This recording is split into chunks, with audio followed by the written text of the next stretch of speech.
change is leading to an increase in disaster events. We are seeing more frequent, more intense disasters. Obviously, there are the major events, such as what we saw in terms of flooding in Pakistan, but also very much what we see as high-frequency, low-intensity events occurring at the local level, at the community level. Linked to this, of course, is the very growing concern about the impact of drought on the socioeconomic well-being of communities, really in four corners of the globe. It's not in just one part of the world any longer. It's really, across the planet that drought is becoming an important issue. And one of the major disasters that will be addressed through the new Early Warnings for All initiative, which was launched at COP27. And for those of you who are not familiar with this, the Secretary General has requested the World Meteorological Organization to lead an interagency initiative to scale up early warnings for all in the next 5 years. And this is critically important because UNDRR just released a report a few weeks ago that shows that about half of the world's countries do not have adequate early warning systems. 6 out of 10 Africans are not covered by early warnings. And yet we know that it is one of the most cost-effective adaptation measures that can be put into place. Drought is one of the hazards that will be included in this new Early Warnings for All initiative, along with heat waves, cyclones, and torrential rains. So these hazards combined account for 85% of losses and damages and around 95% of infrastructure losses. So a critical need to really improve the early warning systems there. I'd like to maybe just talk a bit about our global assessment report, which was issued last year. And in this report, we point to a likely increase of more than 30% in drought events between 2001 and 2030. This is an estimate that has come.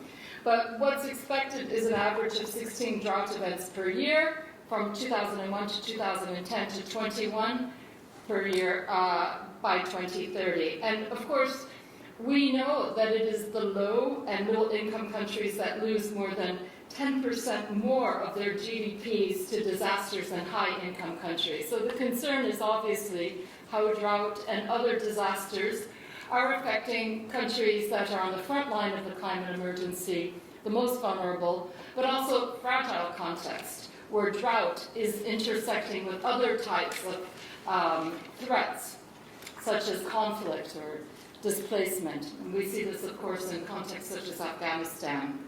So the trend line is pointing upwards, and of course they do not even take into account future climate change impacts, which are likely to increase the extreme events even further. So we know, of course, you know better than me, that drought is often driven by land degradation and human activity, such as water management and agricultural practices. And we also must remember, though, that its impacts really stretch far beyond the agriculture sector. Drought, just like COVID and climate change, has become an emblematic hazard that really demonstrates what for us is the systemic nature of risk.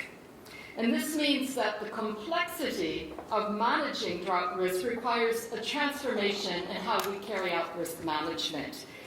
What this means is that we have to put into practice the idea that it's far more effective to reduce the stocks of drought risk through prospective and proactive measures rather than simply waiting for a drought to occur and reacting and responding to it.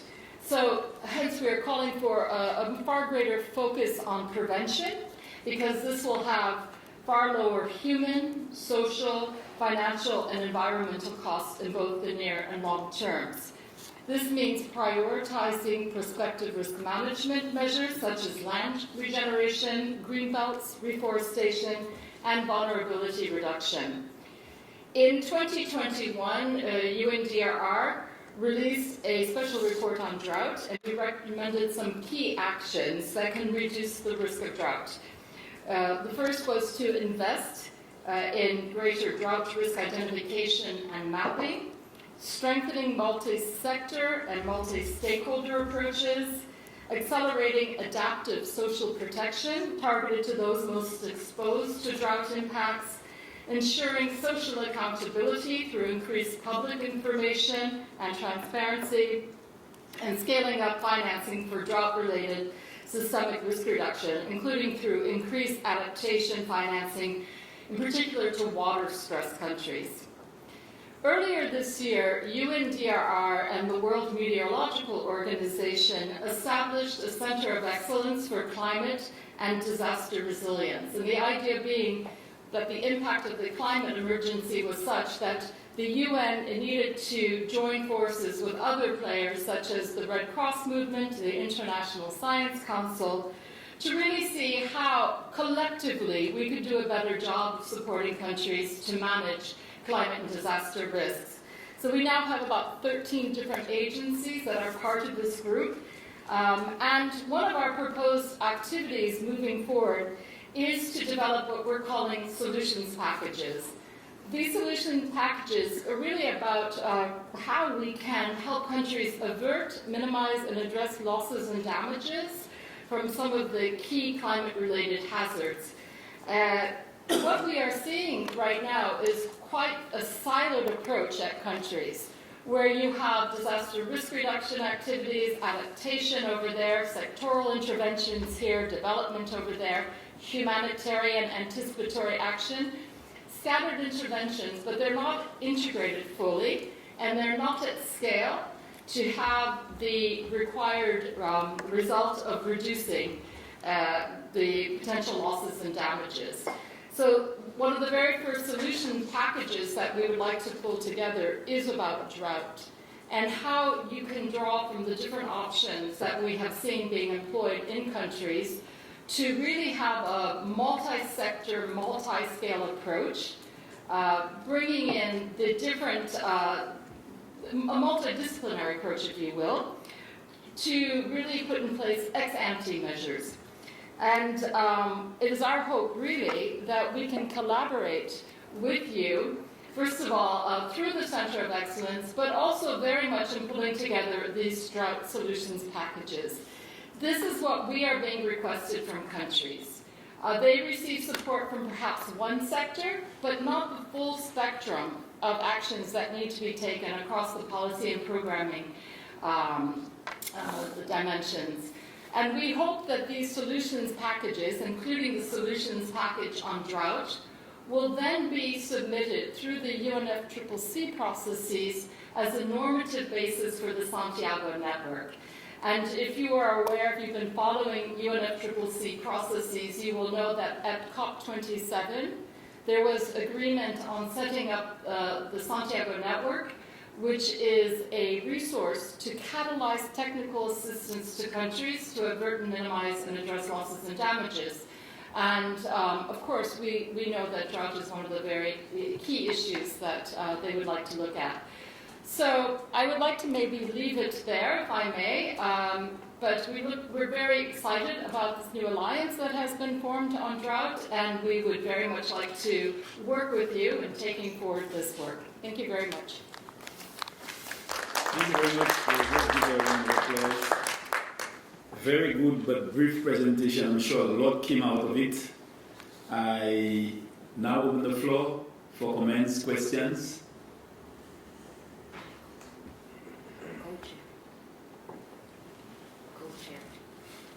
Co-chair, sorry, I'm co-chair on the floor. No, he was clapping. I was just clapping. Oh, you were just clapping. Okay, sorry. Any questions? I just want to... Somebody? Kenya. Kenya, you're on the floor. Thank you very much, Chair, and thank you very much, the presenter, for, as the Chair said, a very short and precise presentation. I'm interested in the solution packages, and that is, I know you touched this in brief, and I think that's where we were interested to see some of the things that the team that you proposed have come up with. specifically for the matters that we are here in UNCCD, I know you said you're going to focus on this one. Are there initial thoughts on some of these packages related to the drought that you would say that have started coming through, just so that we can compare notes in these initial stages? I thank you. Thank you, Chair.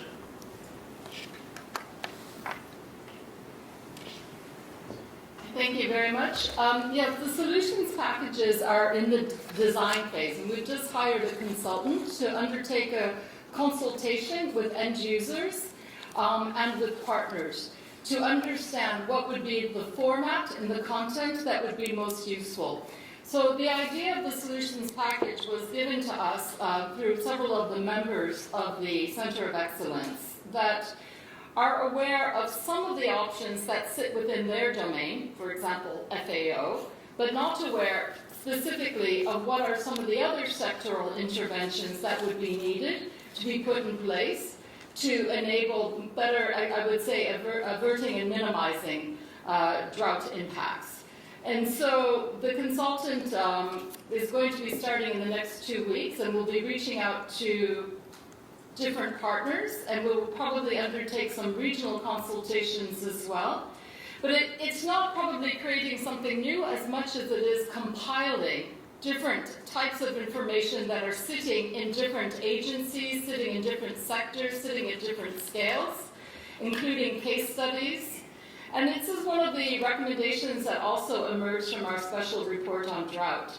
How do we better help decision makers know what are the possible options they have for addressing potential disaster impacts before they occur?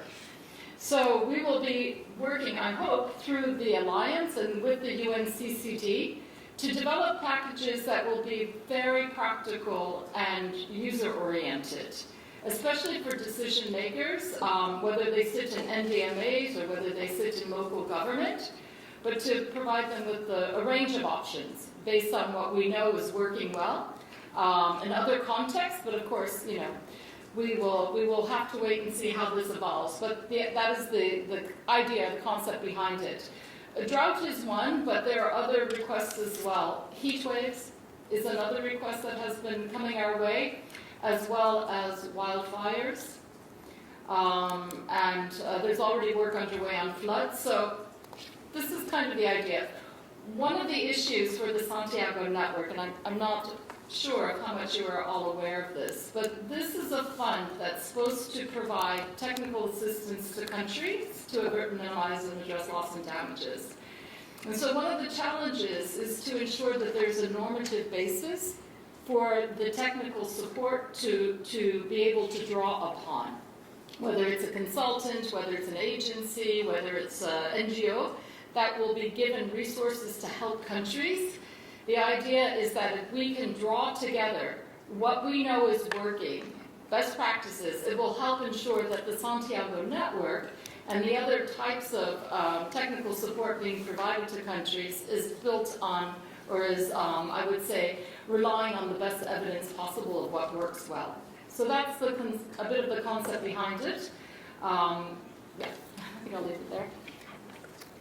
Thank you very much. Any questions? I just want to express my concern as well. I have been hearing about this drought initiative for many, many years now.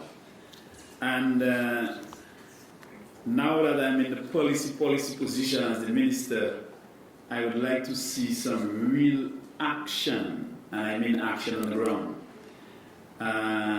This drought situation we know it has been affecting many persons around the world, and will continue to impact the lives of thousands, millions of persons, in the next few years to come.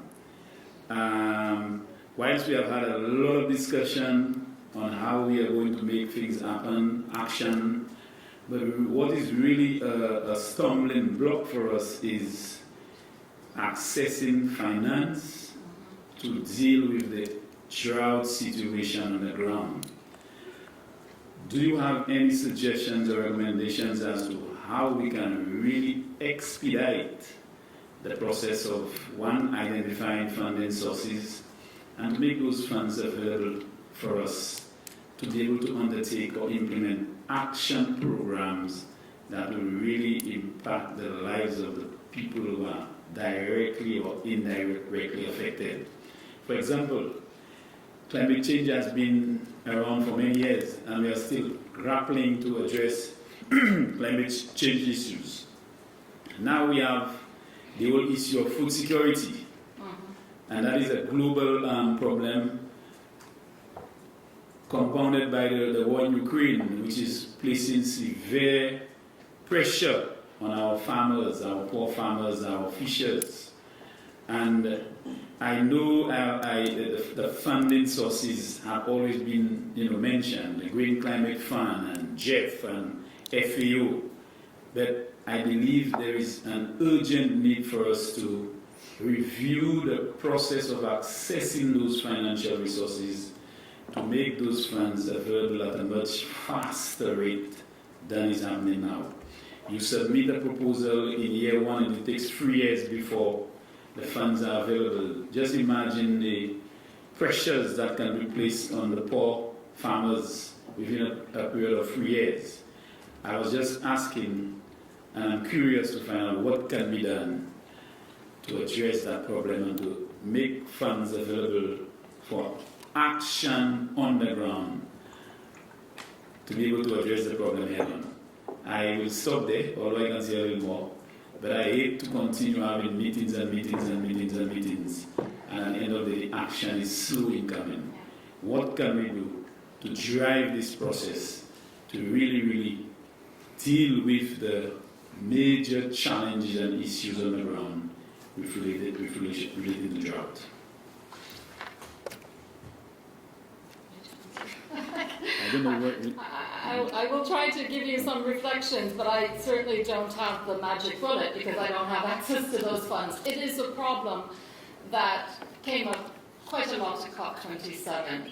How can we ensure that countries really on the front line of the climate emergency can access climate financing? The average time span for GCF funding is over 4 years. So it's a problem that is beyond, I think, what my organization can do, other than to say that we are advocating very strongly for accelerated financing windows, for example, through GCF. And I know that there is discussion underway now about early warning systems being funded through an accelerated financing window in which the resources could flow more quickly. And those conversations are taking place. I mean, the other outcome of COP, of course, is the agreement after 30 years on a fund for loss and damage. And I think it will be contingent upon UN agencies such as my own and others to really advocate that that fund is provided with resources from donor countries. Because, even if you look at the Santiago network, the financing is around $30 million, I think, so far. The amount of money required is far, far higher than that. So there will be an important advocacy role to play to really ensure that resources flow through the new fund on loss and damage as well as the Santiago network. Maybe the other point I could perhaps raise is that the Center of Excellence that has just been established recognizes that the lack of climate financing to fragile and highly vulnerable contexts is really a huge challenge. And part of the problem is that these difficult situations, or these countries that are facing difficult situations, cannot program, I would say, in the way that other countries can. So, in other words, it's not a national DRR strategy that's going to be implemented in a country that's in conflict, for example. So we need other types of solutions. So we've just issued a report called Moving Back from the Edge. And the report essentially is arguing for scaling up certain interventions that we know can have quite a positive impact in fragile and highly vulnerable contexts. And that we have the evidence to show that this works. So therefore, donors should not hesitate to fund these types of interventions. And the three that we are really pointing to are, first of all, cash-based assistance, So adaptive social protection programs, shock responsive social protection programs, but really trying to put the cash-based assistance in place before a disaster strikes. And then linked to that is early warning for earlier action, anticipatory action, which will enable households that are very much threatened by drought, for example, to shore up their resilience before they rely on negative coping strategies, such as selling off their assets or pulling their children from school, or some of the things that they have to do to survive. And the third aspect is to focus more on nature-based solutions and restoring livable environments, which tend to be more cost-effective than relying on grey infrastructure, programs, for example. But to do these interventions through locally led initiatives that are very much integrated programming options. So the paper is really trying to make the case to the donor countries and to the funding mechanisms to scale up and to increase funding to these highly vulnerable and fragile contexts, so that these interventions, which we know work because we've compiled the case studies, we've compiled the research, demonstrates that they will have an impact on the well-being of these populations and potentially avert the possibility that they will become humanitarian caseloads. And the humanitarian envelope is half empty. So they will not be covered through humanitarian assistance, which means they will fall through the cracks. So there is a full understanding of what you're saying, and I couldn't agree with you more, and there is an attempt to try to influence the decisions that are being made by the funding facilities and the mechanisms in the donor countries. But the pressure, of course, is on them as well, due to other issues that they're dealing with, post-COVID, the Russian invasion of Ukraine, et cetera, et cetera. So we agree with you, and we're trying to help. Thank you very much. Michael Guce, you have the floor. Yeah, thank you. I have a question. You talked about the necessity or your desire to have some normative perspectives in your work. What exactly would you expect, or does the report expect from UNCCD, which we have heard is the normative organization, a global organization, exactly in the field of drought? Thank you, Guce. Well, we would like to see the UNCCD join the Center of Excellence, because the other agencies that are members of the Center of Excellence include WFP, FAO, UNDP, World Bank, the Red Cross, UNESCO, International Science Council, several others I can't remember off the top of my head, but the point is we're a coalition of the willing, trying to see what we can each bring from our own perspectives to help countries really address the growing climate and disaster risks. And drought is just such a critical issue. It's not just drought, it's droughts coupled with floods, for example. So it's this combination of hazards that are essentially intermingling with growing levels of vulnerability that we're seeking to address. And one of the key points that we're trying to raise through the Center of Excellence is that we need to do more and better when it comes to vulnerability reduction. And if you look at how our programming is carried out, we're not really getting to addressing the drivers of vulnerability in countries. So these high levels of vulnerability are interacting with hazards that, whether it's floods or torrential rains or COVID for that matter. It's always the poorest, the most disenfranchised that suffer the most. And so we really are trying to work towards something that we might call a vulnerability pact, if you want, between the agencies, in which we agree to share data, to share resources, to share knowledge, to better identify the drivers of vulnerability, but also to identify where the most vulnerable are in any given context, so that our collective programming can really be focused on ensuring, to the extent possible, we can reduce their vulnerability and reduce their exposure to growing hazards. So that is one way in which we would really like to work with the UNCCD. And again, The issue of drought was raised by the members as one requiring a true multidisciplinary, multi-sectoral, multi-scale risk management approach that is far more focused on averting droughts from having this really negative impact on population than simply responding once droughts occur. So that's why we think it would be really critical to work with UNCCD if you're willing. Thank you. One last question. We have another question. Sorry, yes, you have the floor. Thank you. You have been talking about the proactive measures rather than the reactive measures, and I'm also interested about the solution packages. The problem with many of our developing countries is that lack of resources. I think our chair already raised the issue about the funding requirement, which is not coming. I think the Green Climate Fund even having problems at the moment. On top of that, I think the issues like the COVID and also the debt trap that my country Sri Lanka is right now going through, and it is furthering environmental destruction, a lot of forest destruction, river destruction and everything. So I think the development model itself has a lot of problems, especially for developing countries on the natural resource destruction by various parties, and perhaps we have no other options rather than going and clearing more and more forest areas. I think that's the problem for many countries.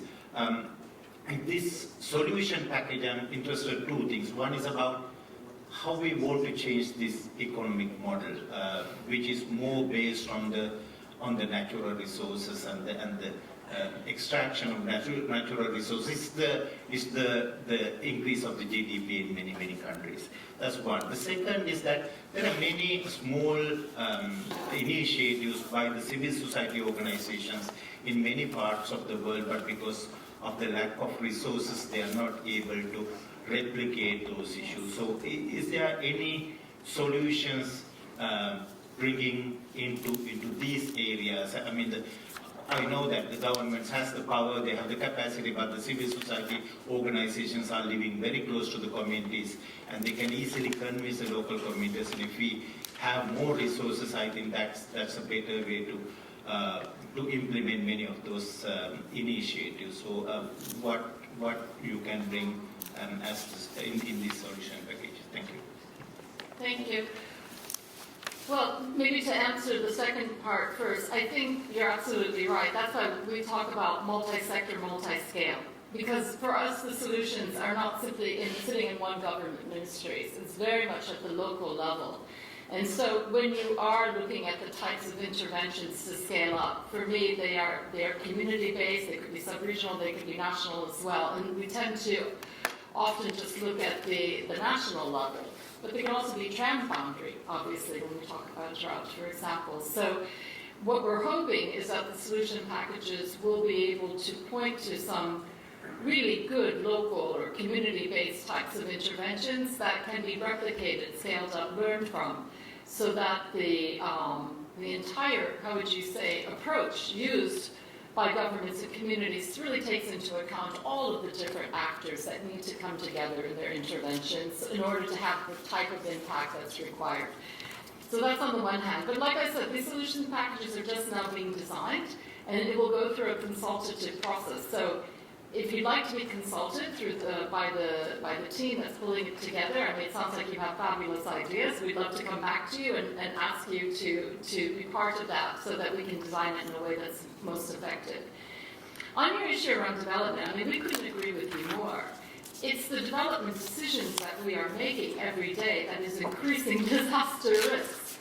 It's not simply the equation of hazards. It's that we are building, we are creating new risk far faster than we can reduce it or even manage it. And so it's only when we change the way that we are carrying out development and we really try to achieve what I call risk-informed, climate-sensitive development pathways, will we be able to get ahead of the curve. Right now, we're far behind it. And I see this in many of the countries where we work. The decisions on where to build, for example, urban zoning or development decisions that prioritize, economic development over long-term sustainability or environmental well-being, we see that everywhere. So we have to change our development models, and of course it's not easy to do, is it? But that's ultimately what may save us. Thank you very much for your response.